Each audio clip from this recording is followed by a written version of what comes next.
Hello dear students.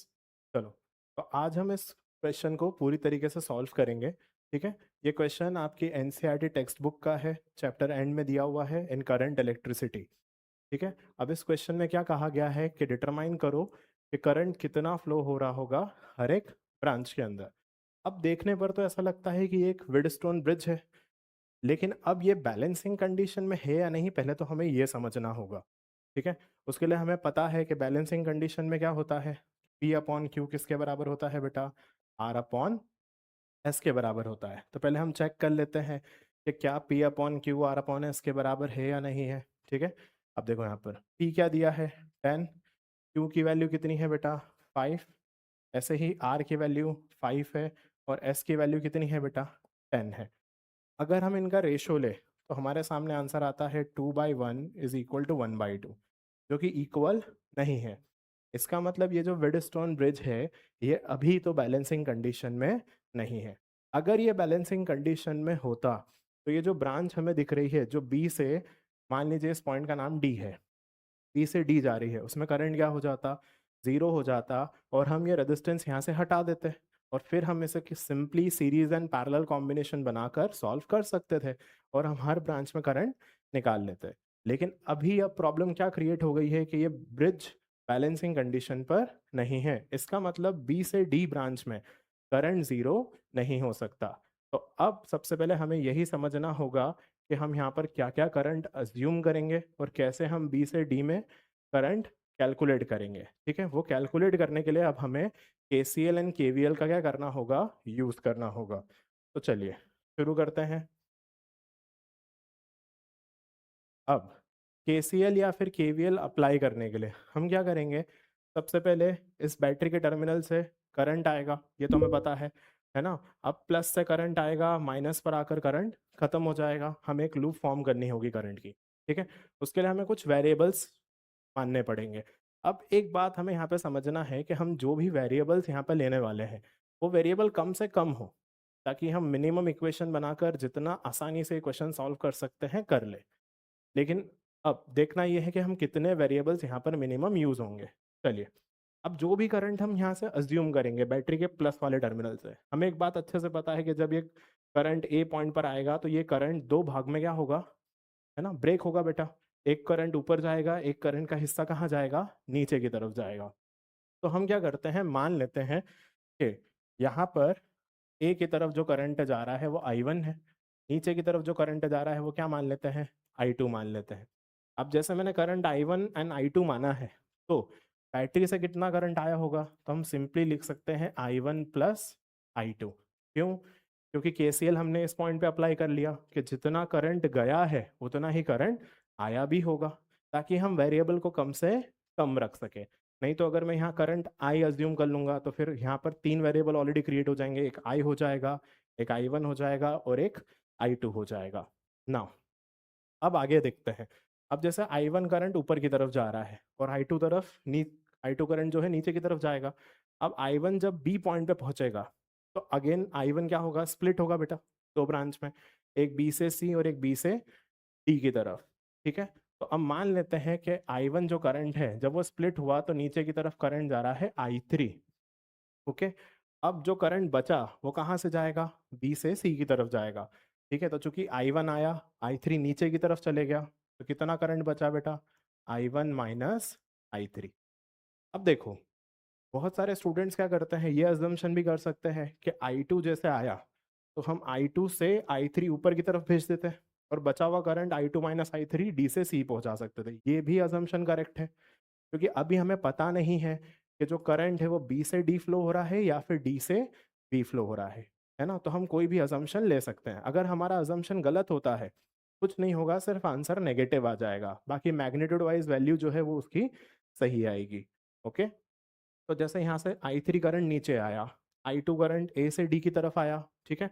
अब दोनों ही current D junction पे मिलेंगे और यहाँ से मिलकर चले जाएंगे इस तरफ। तो यहाँ पे जो करंट आएगा वो कितना आएगा बेटा, I2 प्लस I3। अब I2 प्लस I3 सी की तरफ जा रहा है, I1 माइनस I3 भी सी की तरफ आ रहा है, तो दोनों मिलकर वापस से करंट कितना चले जाएगा बेटा, I1 प्लस I2 हो। ठीक है, यानी जितना करंट हमने बैटरी से भेजा था उतना ही करंट वापस सेल की तरफ आ जाएगा। ये बैटरी नहीं है, सेल है अभी तो। ठीक है, चलिए अब आगे हम यहाँ पर केवीएल अप्लाई करेंगे, और केवीएल अप्लाई करके हमें तीन इक्वेशन तो मिनिमम जनरेट करनी होगी। क्यों? क्योंकि यहाँ पर तीन तीन वेरिएबल्स है, एक है I1, एक है I2, एक I3। हमें तीनों की वैल्यूज निकालनी होगी। ठीक है, तो चलिए तीन वेरिएबल्स बनाने के लिए, तीन वेरिएबल्स में इक्वेशन बनाने के लिए हमें कम से कम तीन लूप अजम्पशन करना पड़ेगा। तो हम सबसे पहले लूप ले लेते हैं A, B, D and A। ठीक है, चलिए तो हम यहाँ पे लिखते हैं in loop A, B, D, A। अब किरचॉफ्स के सेकंड लॉ के मुताबिक क्या होता है कि the summation of all the EMF and the summation of all the potential difference क्या होता है बेटा? जीरो होता है। सही है, तो अब जितने भी यहाँ पे पोटेंशियल डिफरेंस होंगे और जितने भी ईएमएफ होंगे हम सबको साइन कन्वेंशन के साथ लिखेंगे, और उन सबका सम किसके इक्वल दिखा देंगे? जीरो के इक्वल।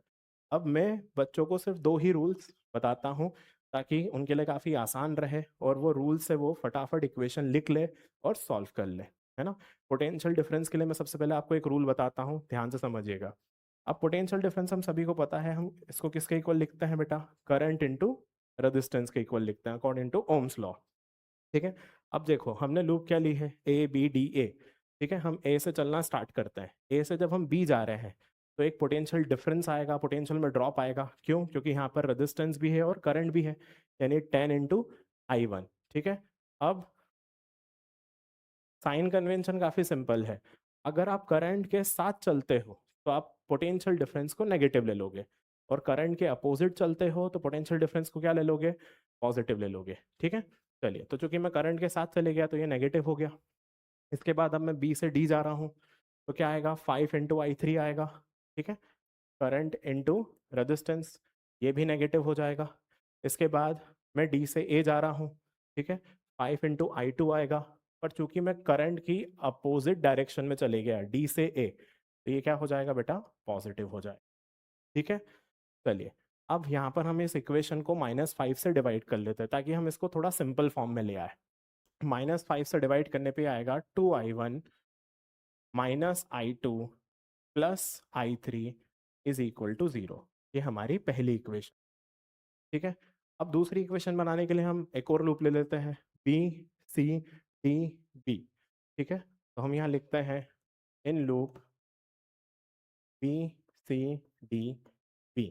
जब हम B से C जा रहे हैं, ठीक है, 5 × I1 - I3 होगा, current multiplied by resistance, current and resistance. ठीक है, क्योंकि हम करंट के साथ चले गए इसलिए माइनस।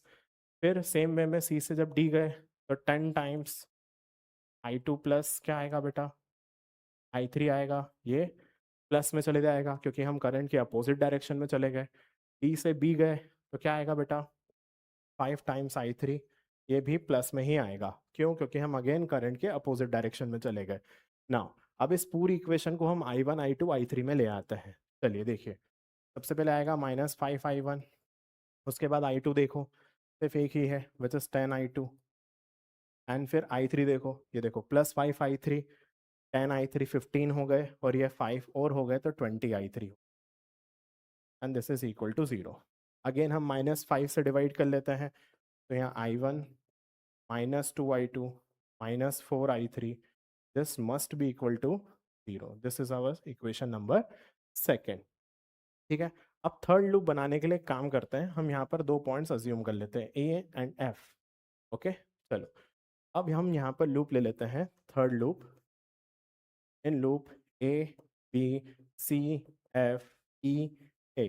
आई होप सभी को दिख रहा होगा। देखो A, B, C, F, E, A, ये भी एक क्लोज लूप है बेटा।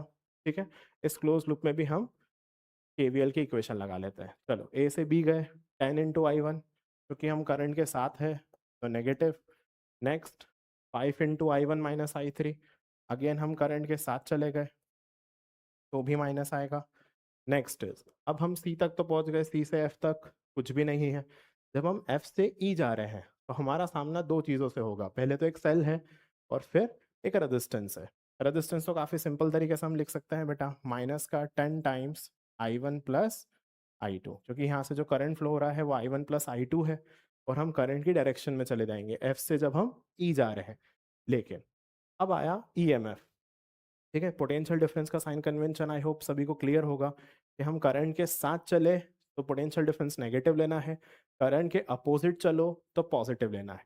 और ईएमएफ के लिए एकदम सिंपल, मैं आपको ट्रिक बताता हूँ, बहुत सिंपल है। आप सिर्फ ये देखिए कि आप कौन से टर्मिनल की तरफ जा रहे हैं। जैसे सोचो हम एफ से जब ई जा रहे हैं तो हम नेगेटिव साइड पर है, और हम नेगेटिव से कहाँ जा रहे हैं, पॉजिटिव साइड की तरफ जा रहे हैं। तो आप जिस साइड की तरफ जाओ वो साइन लगा दो। ठीक है, तो चूंकि मैं पॉजिटिव साइड की तरफ जा रहा हूं तो मैं ईएमएफ लिख लूंगा +10, and this is all equal to 0। तो ये मेरी थर्ड इक्वेशन अब यहाँ पर रेडी हो जाएगी। चलिए अब यहाँ पर हम कंबाइन करते हैं। 10i1 -5 15 -10 -25 ऑफ i1 हो जाएगा। i2 देख लेते हैं, माइनस का 10i2, एंड लास्ट i3 देखेंगे तो +5i3, and this is equal to -10। 10 में प्लस से उठाकर उस तरफ ले गया हूँ। अब हम एक काम करते हैं, अगेन -5 से डिवाइड कर लेते हैं, तो will get 5i1 +2i2 -i3 equals to 2, क्योंकि हमने -5 से डिवाइड किया, and this is our equation third. अब हमें यह सोचना है कि हम यहाँ पर कौन सी दो इक्वेशंस को एलिमिनेट क्या करना चाह रहे हैं, कौन कौन सी दो दो इक्वेशंस का पेयर हम बनाएं और क्या एलिमिनेट करें। तो देखो, मेरा सजेशन ये रहता है बच्चों को कि फर्स्ट सेकंड एंड थर्ड में आप ये देखिए कि कौन से वेरिएबल के पास i1 i2 या फिर i3 में से कोफिशिएंट सबसे छोटे किन के पास है। अब देखो, अगर हम यहाँ पर i2 को देखें तो यहाँ पे 1 है, यहाँ पे 2 है और यहाँ पे भी 2 ही है। सबसे छोटे कोफिशिएंट i2 के पास है। तो आप कोशिश करो कि i2 को फटाफट हम क्या कर ले, एलिमिनेट कर ले और दो इक्वेशंस बना ले i1 और i3 में। ठीक है, तो इसके लिए हमें बहुत सिंपल तरीका है, सेकेंड और थर्ड को आप ऐड कर लीजिए। जैसे ही हम ऐड करेंगे, जरा सोचो बेटा, i2 से i2 क्या हो जाएगा, cancel, 5i1 + i1 will become 6i1। हमने यहाँ पर क्या किया, इक्वेशन 2 एंड इक्वेशन 3 को ऐड कर लिया है। ठीक है, तो 6i1 हुआ, 2i2 कैंसिल हो गया, और ये हो गया -5i3। This is equal to 2। ये आपकी फोर्थ इक्वेशन हो गई। अब सेकेंड और थर्ड का तो हम यूज कर चुके हैं, अब आपके पास है या तो फर्स्ट सेकेंड ले लो या फिर फर्स्ट थर्ड ले लो। मेरा सजेशन अगेन ये है कि फर्स्ट और थर्ड ले लो। क्यों? क्योंकि हम सिर्फ यहाँ पर 2 से मल्टीप्लाई कर लेंगे। फर्स्ट इक्वेशन को अगर आप 2 से मल्टीप्लाई कर लो तो यहाँ -2i2 क्रिएट होगा, और ये +2i2 से क्या हो जाएगा बेटा, एलिमिनेट हो जाएगा, ऐड होकर कैंसल हो जाएंगे। तो चलो, इक्वेशन 1 को जब हम 2 से मल्टीप्लाई करेंगे, सोचो तो यहाँ क्या क्रिएट होगा, 4i1, 4i1 + 5i1 कितना होगा, 9i1। सेम वे में -2i2 +2i2 क्या हो जाएंगे, एक दूसरे से कैंसल्ड आउट हो जाएंगे।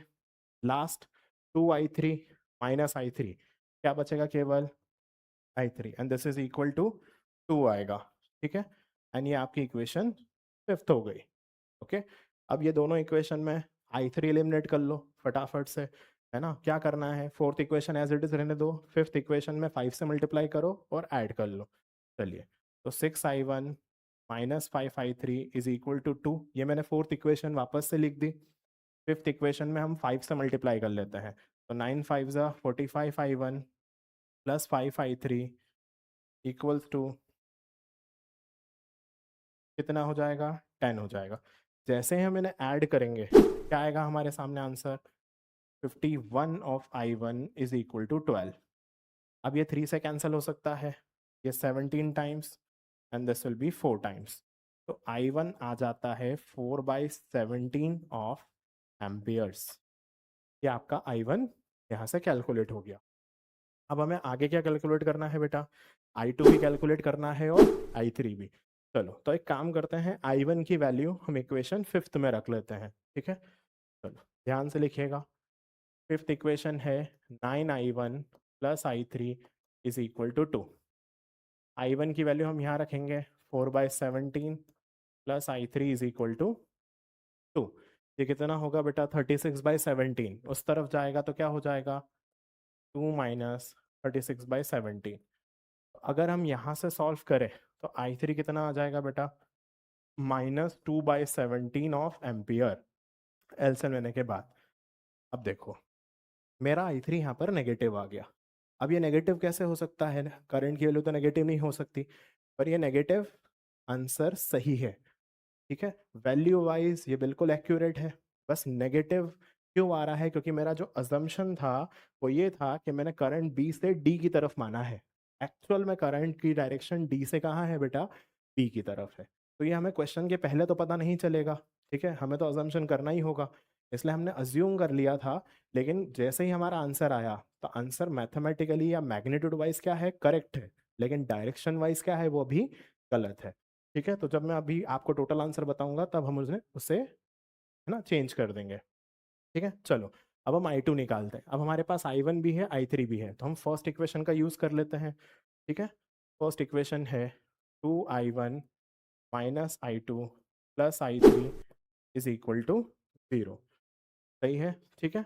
चलिए अब हम यहाँ से आई टू की वैल्यू निकाल लेते हैं। तो आई टू माइनस में है, उस तरफ ले जाएंगे, प्लस हो जाएगा 2 × I1, 2 × 4/17। आई थ्री की वैल्यू माइनस में है तो -2/17, ये होगा 8/17 -2/17। सो आई टू आ जाएगा बेटा 6/17 ऑफ एम्पियर्स। ठीक है, चलिए आपके पास तीनों करंट आ गए। अब हम यहाँ पर सारी ब्रांचेस में करंट बता देते हैं। अब ध्यान से देखिएगा, सबसे पहले है ब्रांच ए बी। तो ए बी ब्रांच में करंट कितना है, I1 है। I1 कितना है बेटा, 4/17 एम्पियर। तो ये आपका आंसर आ जाएगा 4/17 एम्पियर्स। ठीक है, अगला क्या आता है, ब्रांच बी सी। तो जो B2C वाली ब्रांच है उसमें करंट क्या है बेटा, I1 माइनस आई थ्री है।